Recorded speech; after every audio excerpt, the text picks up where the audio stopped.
What makes an idea or a concept a good one? Some people think that it needs to be something that's fully original and a never before seen experience. But I'm here to tell you that's not actually the case. I see a lot of people that have great ideas, whether it be for a game or a movie or even a book, but they're always too scared to put it out there because they think that it's not good enough because it took something from something else, or it's not fully original, or it has some sort of inspiration from something else. I'm here to say it is perfectly fine to have ideas. The difference is you turn it into innovation, which is what this video is about. And for those of you who don't know me, hi, I'm Walker. I'm actually an indie developer myself and make my own video games. And because of my experience as an indie dev, I hope I can help.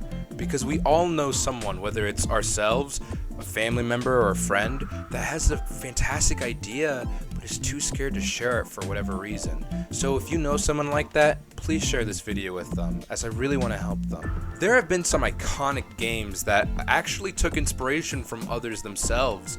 I've also had my own experiences with my own content, and I'm hoping to maybe give you a few tips in case you're still wondering by the end. Firstly, I want to talk about the big misconception that good and successful games are fully original and don't take from other pieces. This is so untrue, not even in just the gaming world, but other material in general. You ever heard the expression good artists copy but great artists steal?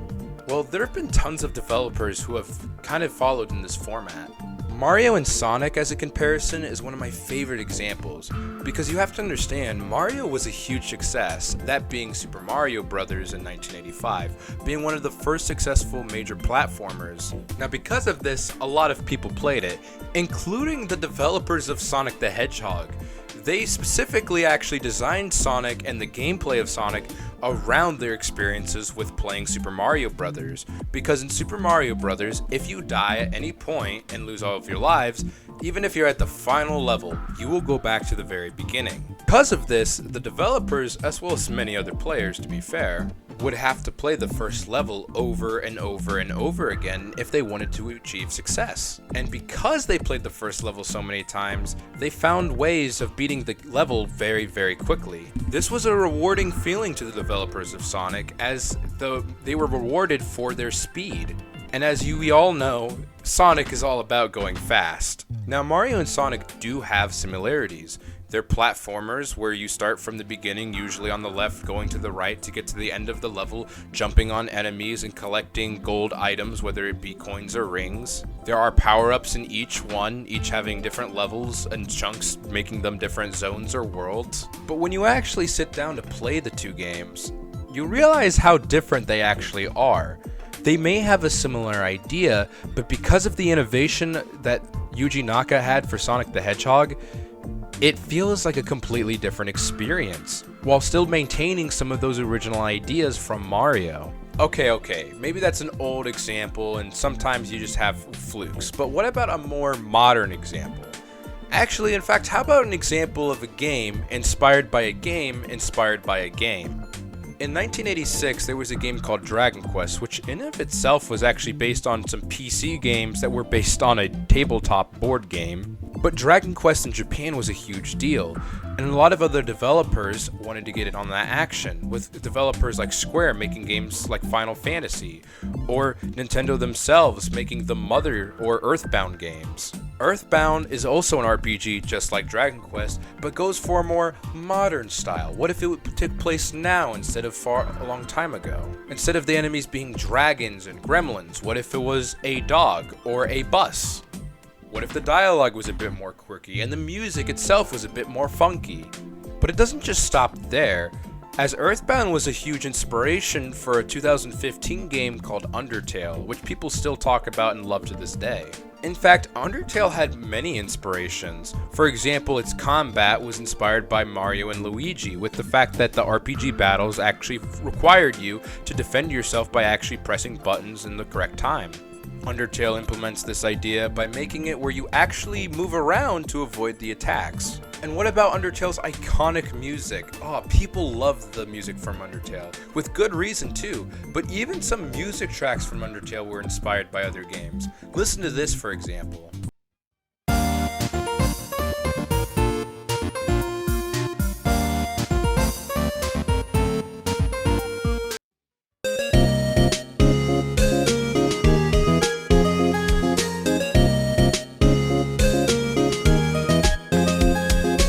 Now, with all of this said, does that mean Undertale's a bad game? No, of course not. Neither is Earthbound or Dragon Quest. Because you know what these three all have in common?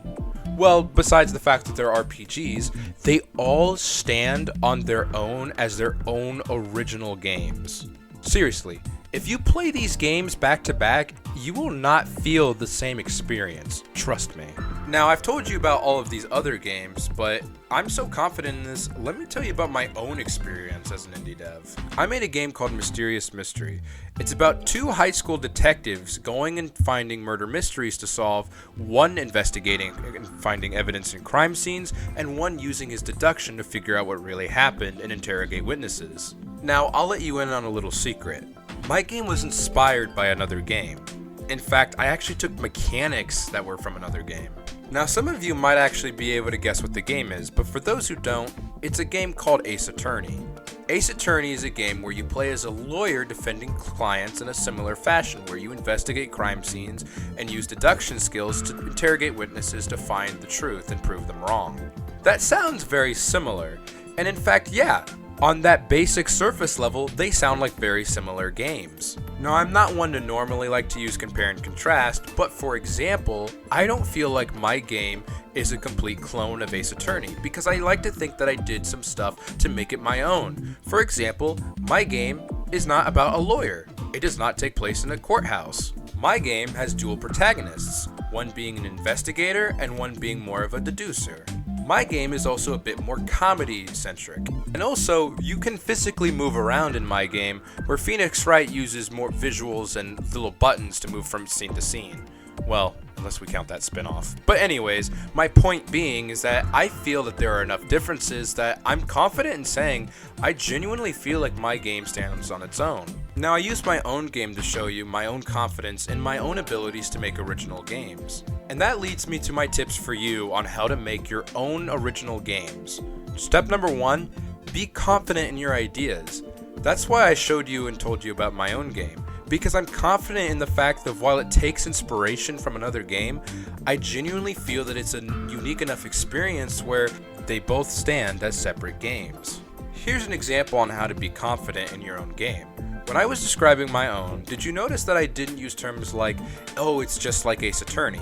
No, I didn't. I explained it in my own way where it sounds like its own game. If you ever feel like you have to use comparisons to other games to get other people to understand what your game's about, it may come across as you don't feel confident in your own game. Now, being confident is one thing, but what if other people think that your game's like another game?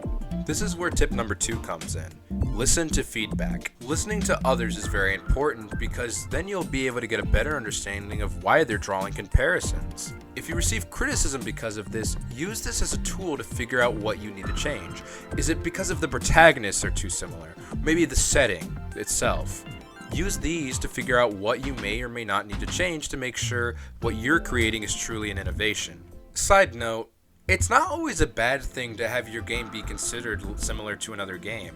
There have been people who have told me my game reminds them of Ace Attorney without me saying anything. But the thing is, while some people may see that as a bad thing, but they were actually happy about it because they enjoyed Ace Attorney, and because of my game, they got an experience they know they've already enjoyed. Think of it this way. If someone compares your game to a good game that already exists, that's a good sign usually, because people typically like those games, and meaning they'll probably like yours too if it reminds them of that same experience. Of course, not always. Sometimes it will be a negative thing. But also know, even if it is negative, there are so many reviews on the internet of modern video game releases that reviewers immediately compare to other games. It's a habit we as humans have, and it's okay. It doesn't mean it's the end of the world. That brings me to my last point. Just try it. Seriously, just try it. How will you know unless you actually put in the time to try it out? You never know. You may create an amazing experience, but if you were too scared, then the world would never get to know about it. There will be good ideas. There will be some bad ones, but it's okay. If you try it, you'll figure it out as you go along.